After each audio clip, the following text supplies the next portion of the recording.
अस्सलाम वालेकुम नाजरीन, सईद बलोच एक नई वीडियो के साथ आपकी खिदमत में हाजिर है। नाजरीन, आज सुप्रीम कोर्ट ऑफ पाकिस्तान से एक बड़ा तारीखी फ़ैसला जारी किया गया है और पाकिस्तान का मुस्तकबिल इस केस के फ़ैसले से जुड़ा हुआ है। उसकी बहुत सारी वजूहात हैं जो आज अपनी इस वीडियो में आपके साथ शेयर करेंगे और ये भी देखने की कोशिश करेंगे कि सुप्रीम कोर्ट ऑफ पाकिस्तान की जानिब से जो फ़ैसला जारी किया गया है इसके पाकिस्तान की सियासत पर क्या असरात होंगे और पाकिस्तान के आइन और जमहूरियत के हवाले से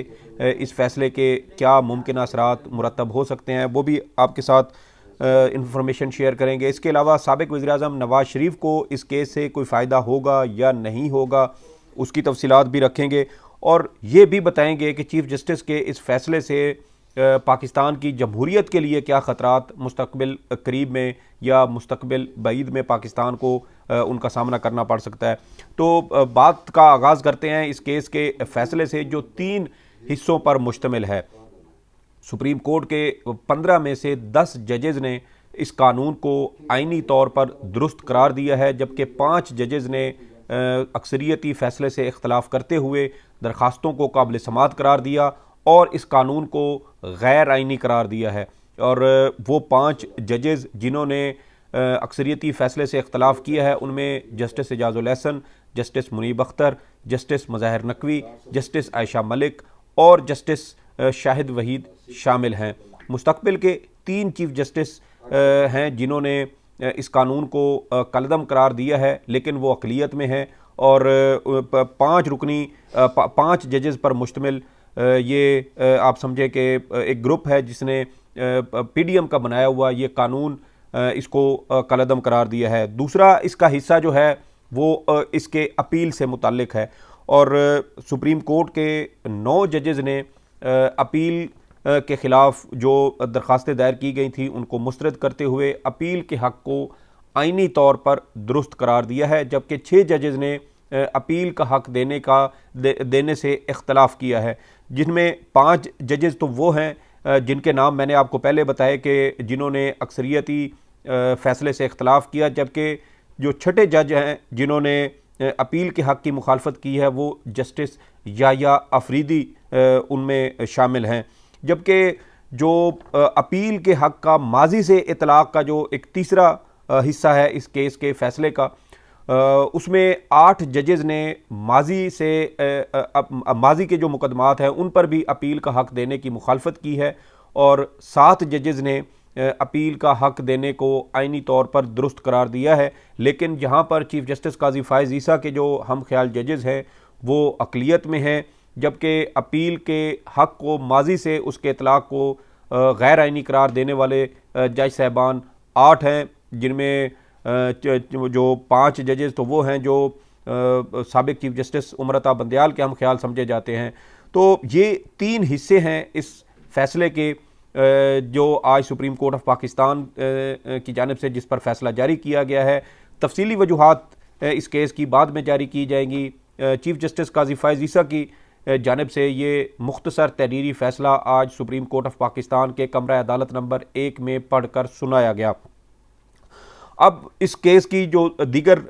इसके जो अवामिल हैं उसके ऊपर बात करते हैं कि क्या इस केस से साबिक वज़ीर-ए-आज़म नवाज़ शरीफ को किसी किस्म का कोई फ़ायदा हो सकता है। तो उसकी जो इब्तदाई तौर पर अगर हम देखें तो उसका नवाज़ शरीफ साहब को कोई फ़ायदा होता हुआ नज़र नहीं आता, क्योंकि नवाज़ शरीफ साहब के ख़िलाफ़ जो नहल करार देने का मुकदमा था वो भी आइन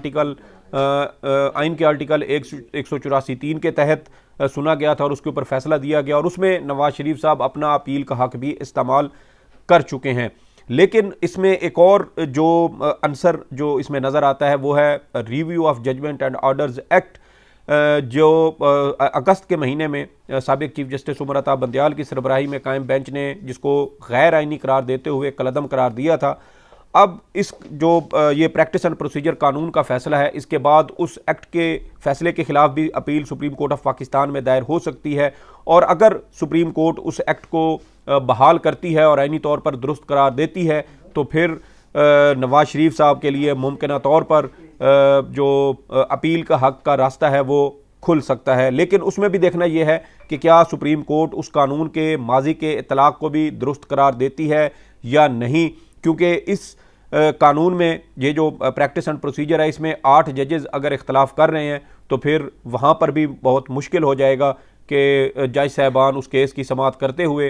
उसकी जो माजी से जो अपील का हक देने का मामला है उसको आइनी तौर पर दुरुस्त करार देंगे। तो इम्कान बहुत कम है कि नवाज शरीफ साहब को किसी किस्म की कोई सहूलत सुप्रीम कोर्ट के इस फैसले से मिल सकती है। वैसे भी हमारे जो कुछ जान पहचान रखने वाले सहाफ़ी हजरात हैं, कुछ दोस्त हैं जो पाकिस्तान की सियासत के ऊपर गहरी नज़र रखते हैं, उनकी एक ये राय है कि नवाज शरीफ साहब का पाकिस्तान की सियासत के अंदर मुस्तकबिल अब ख़त्म हो चुका है, क्योंकि जो हुकूमत बनाने वाले या गिराने वाले हैं उनको शहबाज शरीफ साहब पसंद आ चुके हैं और अब शहबाज शरीफ साहब भी मुमकिन तौर पर आगे चलेंगे। नवाज शरीफ साहब का जो नाम है वो पाकिस्तान की सियासत में अब गैर मुतलका हो चुका है और ये जो फैसला आया है उससे भी हमें ये एक झलक मिलती है कि शायद नवाज शरीफ साहब के लिए अब पाकिस्तान की सियासत के दरवाजे बंद हो चुके हैं। वो 3 बार पाकिस्तान के वज़ीर आज़म रह चुके हैं, 4थी बार शायद वज़ीर आज़म बनने का उनका ख्वाब पूरा ना हो सके। तो बज़ाहिर सुप्रीम कोर्ट के इस फैसले में साबिक वज़ीर आज़म नवाज शरीफ साहब को टाएं टाएं फिश दिखा दी गई है। अब देखना यह है कि कोई और ऐसा एक्स्ट्रा ऑर्डिनरी किस्म का कोई इकदाम हो और नवाज शरीफ साहब को अपील का हक मिल जाए तो वो एक अलग बात है, क्योंकि पाकिस्तान मोजज़ात वाली एक किस्म की आप इसको सरजमीन कह लें कि यहाँ पर कुछ भी हो सकता है और नवाज शरीफ साहब के लिए भी कोई ऐसा इकदाम सामने आ सकता है जिससे उनकी सियासत पर उनको फ़ायदा भी हो सकता है। इसके अलावा एक और अहम नुक्ता जिसके ऊपर हम बात करेंगे कि देखें, साबिक चीफ जस्टिस का उमर अता बंदयाल के पास 8 जजेस की सपोर्ट उनको हासिल थी, हिमायत हासिल थी और उसी वजह से उन्होंने 16 मई को 13 अप्रैल को इस केस के ऊपर हुक्म इम्तना जारी किया था और अफसोस जो है वो उनके लिए यकीनन उनके लिए अफसोस का मकाम है कि उनके 2 साथी जजेस उनको धोखा दे गए हैं उनकी रिटायरमेंट के बाद और उन 2 साथी जजेस में जस्टिस मोहम्मद अली मज़हर और जस्टिस हसन अज़हर रिजवी शामिल हैं। ये 2 जज साहबान उस 8 रुकनी लार्जर बेंच का हिस्सा थे जिसने 13 अप्रैल को supreme court practice and procedure कानून के खिलाफ हुक्म इम्तना जारी किया था। लेकिन अब जो आज फैसला आया है उसमें ये दोनों जज साहबान साबिक चीफ जस्टिस उमर अता बंदयाल का जो एक ग्रुप था जजेस का उसको छोड़कर मौजूदा चीफ जस्टिस काजी फायज़ ईसा के ग्रुप में जाके शामिल हुए हैं और उन्होंने इस कानून को आइनी तौर पर दुरुस्त करार दिया है। यकीनन वो इसकी शायद वजूहात लिखे कि उन्होंने इसके हुक्म इम्तना के हक़ में उन्होंने क्यों फैसला दिया था और अब अगर उस हुक्म इम्तना को इन्होंने कलअदम करार दिया है तो उसकी भी यकीनन कुछ वजूहात होंगी कि ये जो कानून है ये आइनी तौर पर दुरुस्त कैसे है। तो शायद जब तफसीली फैसला आएगा, तफसीली वजूहात इस केस की आएंगी तो फिर उसमें जस्टिस मोहम्मद अली मज़हर और जस्टिस हसन अज़हर रिजवी वो अपनी जो तमाम तर वजूहात हैं वो उसमें ज़रूर लिखेंगे। यहाँ पर एक और जो सबसे खौफनाक मैं समझता हूँ कि इस केस के फैसले का एक पहलू है, एक कदम जिसको करार दिया जा सकता है वो ये है कि मौजूदा चीफ जस्टिस काजी फायज़ ईसा ने सादा कानून साजी के ज़रिए अपील का हक देकर एक बहुत खौफनाक किस्म का कदम उठाया है और अल्लाह ना करे कि पाकिस्तान की सियासत पर, पाकिस्तान की जमहूरियत पर इसके किसी किस्म के मनफी असरात मुरतब हों, क्योंकि इस तरह की जो कानूनी सुकम होते हैं, आइनी और कानूनी सुकम हमने माजी में देखा है कि जो फ़ौजी आमिर आते हैं वो इन्हीं चीज़ों को एक्सप्लॉइट करते हैं, इन्हीं को इस्तेमाल करते हैं और फिर सुप्रीम कोर्ट से अपने हक़ में फ़ैसले लेते हैं, अपनी अमरीत को सुप्रीम कोर्ट से वैलिडेट करवाते हैं। और अब चीफ जस्टिस काजी फायज़ ईसा का दौरान समाअत ये कहना कि एक वोट से अगर किसी के पास एक वोट कम है तो वो आइनी तरमीम नहीं कर सकता और आइनी तरमीम जब तक ना हो तो फिर अपील का हक़ नहीं दिया जा सकता, ये ऑब्जर्वेशन मौजूदा चीफ जस्टिस काजी फायज़ ईसा खुद इस केस की समाअत के दौरान दे चुके हैं। तो शायद चीफ जस्टिस काजी फायज़ ईसा का ये एक मौक़िफ़ है, उनकी एक राय है कि अगर किसी हुकूमत के पास, किसी सियासी जमात के पास अगर 2/3 अक्सरियत नहीं है और वो आइनी तरमीम नहीं कर सकती तो फिर सादा कानून साजी के ज़रिए कोई ऐसी कानून साजी कर दे जिससे उस आइनी तरमीम का वाले जो फ़वाइद हैं वो सादा कानून साजी से हासिल कर लिए जाएँ। और चीफ जस्टिस काजी फायज़ ईसा ने अपील के हक़ को आइनी तौर पर दुरुस्त करार देते हुए वो दरवाज़ा खोला है जिसकी वजह से अब मुमकिन तौर पर पाकिस्तान के आइन में, पाकिस्तान की जमहूरियत में, पाकिस्तान की जो गवर्नेंस है उसमें बहुत सारे दीगर दरवाजे खुलेंगे, क्योंकि ये फुल कोर्ट का फ़ैसला है, इसके ख़िलाफ़ अपील भी नहीं हो सकेगी, और अगर अपील नहीं हो सकेगी तो ये फ़ैसला सारी ज़िंदगी अब बरकरार रहेगा। तो ये बड़े संगीन एक कदम है जो आज इस फ़ैसले में उठाया गया, और इसके बड़े संगीन नताइज मुस्तकबिल में बरामद हो सकते हैं। इसके अलावा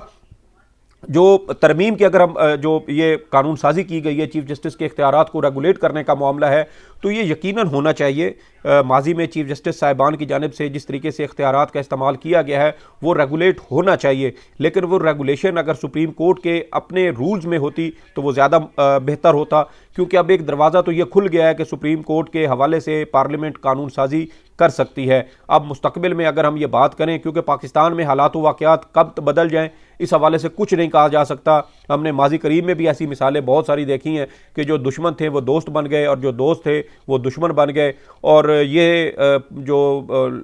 लम्हात हैं, ये जो सूरत हाल है, ये पलक झपकते तब्दील हो जाती है, रातों रात हुकूमतें गिर जाती हैं, नई हुकूमतें बन जाती हैं, और ये हमारे आंखों सामने ये हाल हमने देखा है। तो चीफ जस्टिस साहब की जानिब से जो ये इकदाम उठाया गया है कि सादा कानून साजी के ज़रिए तरमीम जो अपील का हक़ है वो दिया गया है, तो इसको एक्सप्लॉइट किए जाने का बिल्कुल कवी इम्कान मौजूद है, और कोई फ़ौजी आमिर या कोई ऐसी सियासी हुकूमत जो अपने चीफ जस्टिस के साथ जिसकी किसी मामले पर कोई इख्तलाफ हो जाए, कोई नुक्ता नज़र का इख्तलाफ हो या किसी फ़ैसले की वजह से कोई इख्तलाफ पैदा हो जाए, तो फिर वो हुकूमत किसी भी किस्म की सादा कानून साजी करके चीफ जस्टिस को गैर मुअस्सर उसके फ़ैसलों को या उसको बेख्तियार कर सकती है। ये दरवाज़ा चीफ जस्टिस काजी फ़ायज़ ईसा की जानिब से यकीनन उन्होंने सिर्फ अपना नहीं सोचा होगा, बल्कि मुस्तकबिल का जो तरीक़ाकार है या जो मुस्तकबिल के हालात व वाक़यात हैं उनको भी मद्देनज़र रख के फ़ैसला किया होगा। अगरचे केस की समाअत के दौरान वो मुस्तकबिल के हवाले से जो फ़ैसले थे उनको वो जो है वो उनको कोई अहमियत उन्होंने नहीं दी, दलाइल को उन्होंने कोई अहमियत नहीं दी, बल्कि मुस्तकबिल के हवाले से जो हालात व वाक़यात होंगे उसको उनको मफरूज़ करार दिया। तो ये हमारे मुल्क का हाल है कि यहाँ पर जज साहिबान मुस्तकबिल के हवाले से मुस्तकबिल को मद्देनज़र रख के फ़ैसले नहीं करते। अगरचे इसी केस में चीफ जस्टिस काजी फ़ायज़ ईसा साहब की जानिब से ये भी कहा गया कि माजी में ऐसे फ़ैसले दिए गए जिससे पाकिस्तान को माली तौर पर नुकसान हुआ। एक तरफ वो माजी के फ़ैसलों का भी हवाला देते हैं जिससे पाकिस्तान को मुस्तकबिल में नुकसान हुआ, और दूसरी जानिब जब दीगर जज साहिबान इस कानून को दुरुस्त करार देने के मुस्तकबिल के हालात वाक़यात और उसके असरात का हवाला देते थे तो काजी साहब उनको मफरूज़ करार दे देते थे। तो ये एक तरह का कौल व फ़ेल का तज़ाद जो मुतअद्दिद बार हमने सुप्रीम कोर्ट में समाअत के दौरान देखा, और चीफ जस्टिस साहब एक पल में जो बात करते थे थोड़ी देर के बाद वो अपनी उस बात की नफ़ी करते हुए उसके मुखालिफ सिमत चल पड़ते थे। तो ये बार बार की मिसालें हैं जो हमने इस केस की समाअत के दौरान देखी हैं। अब देखना यह है कि इस केस के असरात पाकिस्तान की सियासत पर, पाकिस्तान की जमहूरियत पर, पाकिस्तान के आइन पर और पाकिस्तान की अदालती जो तारीख है या जो अदलिया की आज़ादी है उस पर क्या असरात छोड़ता है। हमारे यहाँ कोई ज़्यादा वक्त गुजरने की जो है वो ज़रूरत नहीं पड़ती, बल्कि बहुत जल्द उनके असरात जो है वो सामने आना शुरू हो जाते हैं। तो ये आज केस के हवाले से कुछ अहम तफसीलात थी जो आपके साथ शेयर करनी थी। इस वीडियो के हवाले से आपकी जो भी आरा हो, जो भी फीडबैक हो वो कमेंट सेक्शन में ज़रूर बताइएगा। सईद बलोच को इजाज़त दीजिए। अल्लाह हाफ़िज़।